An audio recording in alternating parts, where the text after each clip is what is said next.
తెలంగాణలో కొత్తగా current connection తీసుకుందామని అనుకుంటున్నారా? అది కొత్త ఇంటికి కావొచ్చు, లేదంటే కొత్త షాప్కు కావొచ్చు. అయితే ఇది చాలా ముఖ్యమైన విషయం. ఎందుకంటే ఇప్పుడా కనెక్షన్ కోసమయ్యే ఖర్చు మారిపోయింది.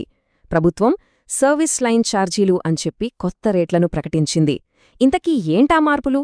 కంగారుపడద్దు. అఫీషియల్ గెజెట్ను బేస్ చేసుకుని ఈ కొత్త ఛార్జీల కథేంటో చాలా సింపుల్గా తెలుసుకుందాం రండి. మరి మార్పులన్నీ ఎక్కడ్నించొచ్చాయి? ఇదిగో ఇక్కడే మనకు ఆధారం కనిపిస్తుంది. తెలంగాణ ప్రభుత్వ అధికారిక గెజిట్ జనవరి 19, 2024న విద్యుత్ కనెక్షన్లకు సంబంధించి ఈ కొత్త నిబంధనలను ప్రచురించారన్నమాట.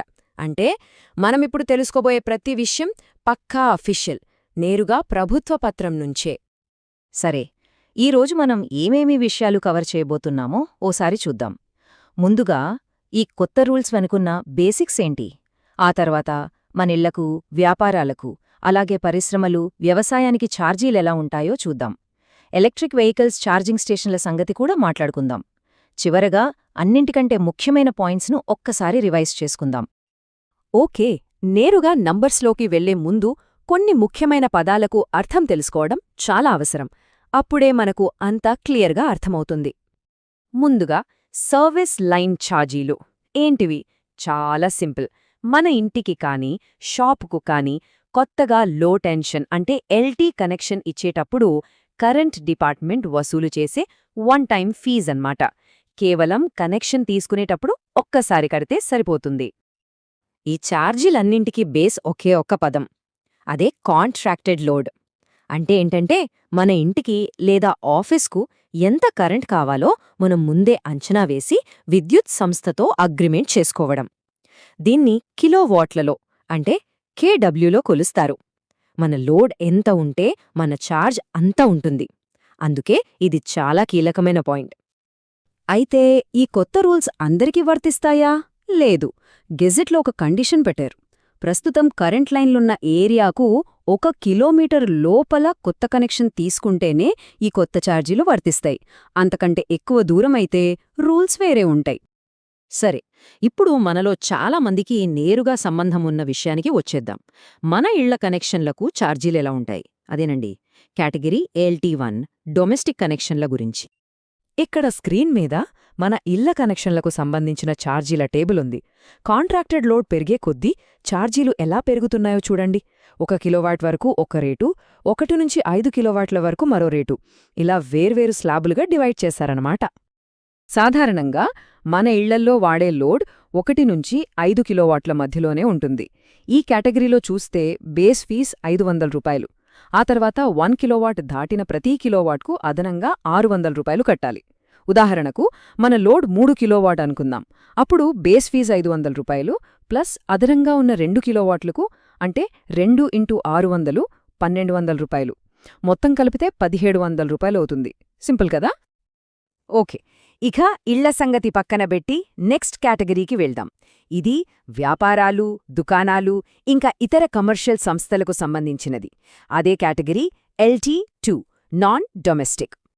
ఇక కమర్షియల్ కనెక్షన్ల విషయానికొస్తే ఛార్జీలు సహజంగానే కొంచెం ఎక్కువగా ఉంటాయి. మన ఇంటి కనెక్షన్లతో పోలిస్తే ఇక్కడ బేస్ ఫీజు అలాగే ప్రతి కిలోవాట్కు రేట్లు రెండూ పెరిగాయి. ఫర్ ఎగ్జాంపుల్ 1 నుంచి 5 కిలోవాట్ స్లాబ్లో బేస్ ఫీ 1000 రూపాయలు అండ్ ప్రతి అదనపు కిలోవాటుకు 1200 రూపాయలు. ఇప్పుడు ఒక్క నిమిషం, ఇది చాలా చాలా ముఖ్యమైన పాయింట్. అపార్ట్మెంట్లో ఫ్లాట్ కొంటున్నా లేదా ఒక కమర్షియల్ కాంప్లెక్స్లో షాప్ తీసుకుంటున్నా ఇది వర్తిస్తుంది. ఇక్కడ ప్రతి ఫ్లాట్కు విడివిడిగా కాకుండా మొత్తం బిల్డింగ్ లోడ్ను కలిపి ఒకే యూనిట్గా తీసుకుని ఛార్జీని లెక్కిస్తారు.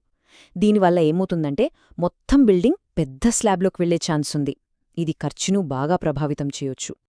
సరే, ఇప్పుడు మన రాష్ట్ర ఆర్థిక వ్యవస్థకు వెన్నెముకలాంటి 2 రంగాల వైపు చూద్దాం. ఒకటి పరిశ్రమలు, 2 వ్యవసాయం. ఈ రెండింటి ఛార్జీల విధానంలో చాలా పెద్ద తేడా ఉంది. ఇక్కడ చూడండి, ఒకవైపు పరిశ్రమలు LT3, మరోవైపు వ్యవసాయం LT5. ఛార్జీల్లో ఎంత తేడా ఉందో మీరే గమనించండి. పరిశ్రమలకు 20 కిలోవాట్ వరకు ప్రతి కిలోవాట్కు 4000 రూపాయలు ఛార్జ్ చేస్తే వ్యవసాయ రంగానికి మాత్రం కథ పూర్తిగా వేరే ఉంది. ఈ తేడా వెనుక ఒక ముఖ్యమైన కారణముంది. ఇక ఫ్యూచర్ ట్రాన్స్పోర్ట్ అయిన ఎలక్ట్రిక్ వాహనాల విషయానికి వద్దాం. ఈ కొత్త నిబంధనలలో ఈవీ ఛార్జింగ్ స్టేషన్లను ఎంకరేజ్ చేయడానికి ఒక స్పెషల్ కేటగిరీని పెట్టారు. అదే ఎల్టీఐఎక్స్. కొత్తగా ఈవీ ఛార్జింగ్ స్టేషన్లు పెట్టాలనుకుంటే వాళ్లకు వర్తించే సర్వీస్ లైన్ ఛార్జీలు ఇవి.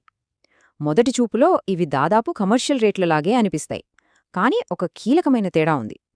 20 కిలోవాట్ల కంటే ఎక్కువ లోడ్ ఉన్న పెద్ద స్టేషన్లకు కమర్షియల్ కేటగిరీలో ప్రతి కిలోవాట్కు 10,000 రూపాయలుంటే ఈవీ స్టేషన్లకు మాత్రం దాన్ని 8,000 రూపాయలకు తగ్గించారు. దీన్ని బట్టే అర్థమవుతోంది ఈవీ ఇన్ఫ్రాస్ట్రక్చర్ను ప్రోత్సహించడానికే ఈ మార్పు. అంటే కామన్గా పెట్టే 1 నుండి 20 కిలోవాట్ల లోడ్ ఉండే ఈవీ ఛార్జింగ్ స్టేషన్లకు బేస్ ఫీజు 1000 రూపాయలు, ఆ తర్వాత 1 కిలోవాట్ దాటిన ప్రతి కిలోవాటుకు అదనంగా 1,200 రూపాయలు కట్టాలి. ఇది వాణిజ్య రేటుతో సమానంగానే ఉంది. ఓకే, ఇప్పుడు దాకా మనం చాలా నంబర్స్, చాలా కేటగిరీలు చూసాం కదా. వాటన్నింటి సారాంశం, మనం గుర్తుంచుకోవలసిన కీ పాయింట్స్ ఏంటో ఇప్పుడొక్కసారి క్విక్గా చూద్దాం. మొదటది, ఈ కొత్త ఛార్జీలు కొత్త లో టెన్షన్ కనెక్షన్లకు మాత్రమే, పాత వాటికి కాదు. రెండవది, ఫీజు ఎంత అనేది మన కాంట్రాక్టెడ్ లోడ్ మీదే డిపెండ్ అవుతుంది. మనం ఏ కేటగిరీ కిందకొస్తాం అంటే ఇల్లా, వ్యాపారమా, పరిశ్రమ, దీన్ని బట్టి రేట్లు పూర్తిగా మారిపోతాయి. గుర్తుంచుకోండి, ఇవి కరెంట్ గ్రిడ్కు 1 కిలోమీటర్ పరిధిలో ఉన్న కనెక్షన్లకు మాత్రమే. రైతుల తరపున ప్రభుత్వమే ఫీజు చెల్లిస్తుంది. చివరగా, ఇది చాలా ముఖ్యం, అపార్ట్మెంట్లు, కాంప్లెక్సులకు మొత్తం లోడ్ను కలిపి ఒకేసారి లెక్కిస్తారు. ఈ కొత్త ఛార్జీలు కేవలం అంకెలు మాత్రమే కాదు, ఇవి తెలంగాణ ఎనర్జీ ఫ్యూచర్కు ఒక సూచన. రాష్ట్రం అభివృద్ధి చెందుతున్న కొద్దీ మన కరెంట్ వాడకం పెరుగుతూనే ఉంటుంది. మరి పెరుగుతున్న డిమాండ్ను అందుకోవడానికి, భవిష్యత్తుకు సరిపడా విద్యుత్తును అందించడానికి మన గ్రిడ్, మన పాలసీలు ఎలా మారాలి? ఈ ప్రశ్నతో ఈ రోజుకు ముగిద్దాం.